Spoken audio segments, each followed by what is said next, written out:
সবথেকে প্রথমে চাইবো যে কাঁদির মানুষের প্রতি আমি আন্তরিকভাবে কৃতজ্ঞ যে 4.5 বছর কাঁদির মানুষ দুহাত তুলে আশীর্বাদ দেওয়ার মধ্য দিয়ে আমাকে পৌরসভা পরিচালনা করার ক্ষেত্রে যে সহযোগিতা করেছে আমি কাঁদির মানুষের কাছে ঋণী এবং কৃতজ্ঞ।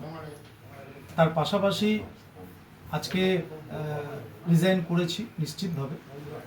আমি চাইব যে কাঁদি শহরের যে কিছু নির্দিষ্ট কাজ কর্ম নিয়ে আমরা মানুষের কাছে যেমন পৌঁছেছিলাম, আগামী দিনে যে বা যারা এখানে এসে বসবেন আমি তাদেরকেও শুভেচ্ছা জানাচ্ছি এবং তার সঙ্গে সঙ্গে সকল কাঁদিবাসী হিসাবে আমিও একজন কাঁদির নাগরিক হিসাবে আমি চাইব যে কাঁদির যে ঐতিহ্য, কাঁদির যে কৃষ্টি, কাঁদির যে সংস্কৃতি এবং সর্বোপরি কাঁদি শহরকে এই জেলার একটা অন্যতম শহর হিসাবে প্রস্তুত করতে আমরা কাঁদে বাসী হিসাবে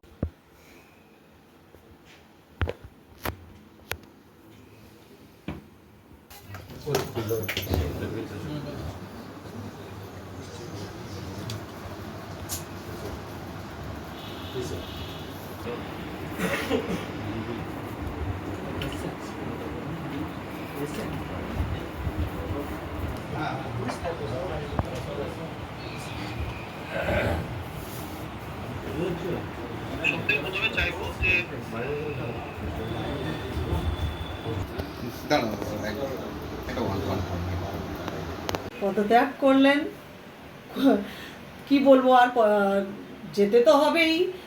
উনি ভাবছেন কি পদত্যাগ করেই বেঁচে যাব বা কিছু, সমস্ত তদন্ত হবে। কেন পৌরসভা, বহরমপুর, লালবাগ, সমস্ত জায়গা মুর্শিদাবাদের যত কটা আছে তদন্ত হবে।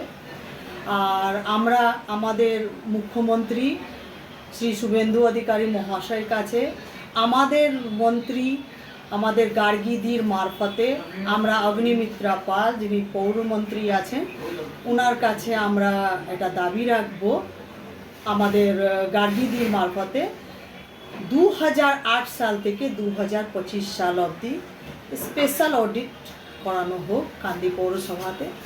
অনেক দুর্নীতি হয়েছে, চাকরি ক্ষেত্রে দুর্নীতি হয়েছে, সেগুলো তদন্ত হোক।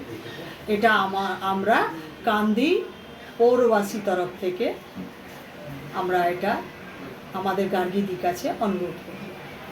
কী কারণে জমা দিলেন সেটা তার ব্যক্তিগত ব্যাপার হতে পারে বা দলীয় ব্যাপার হতে পারে।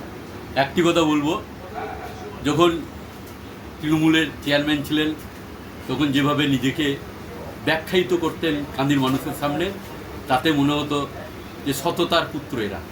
তাই যদি আয় ব্যয়ের হিসাবটা কান্দিবাসীর নিকট পেশ করে পদত্যাগটা করতেন তাহলে বাহবা দিতাম। এক্ষেত্রে বলবো যে নিজের মেরুদণ্ডের হাড়টা ক্ষয়ে গিয়েছে, সেই জন্যই পদত্যাগ। আর বিজেপি এটা নিয়ে কি বলবো জানা নেই।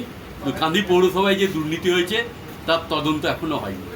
তদন্ত হোক, দোষীরা শাস্তি পাক। তখন তৃণমূল দলটাই তো উঠে যাচ্ছে, তা পদত্যাগ করবে না, পদ নিয়ে বসে থাকবে।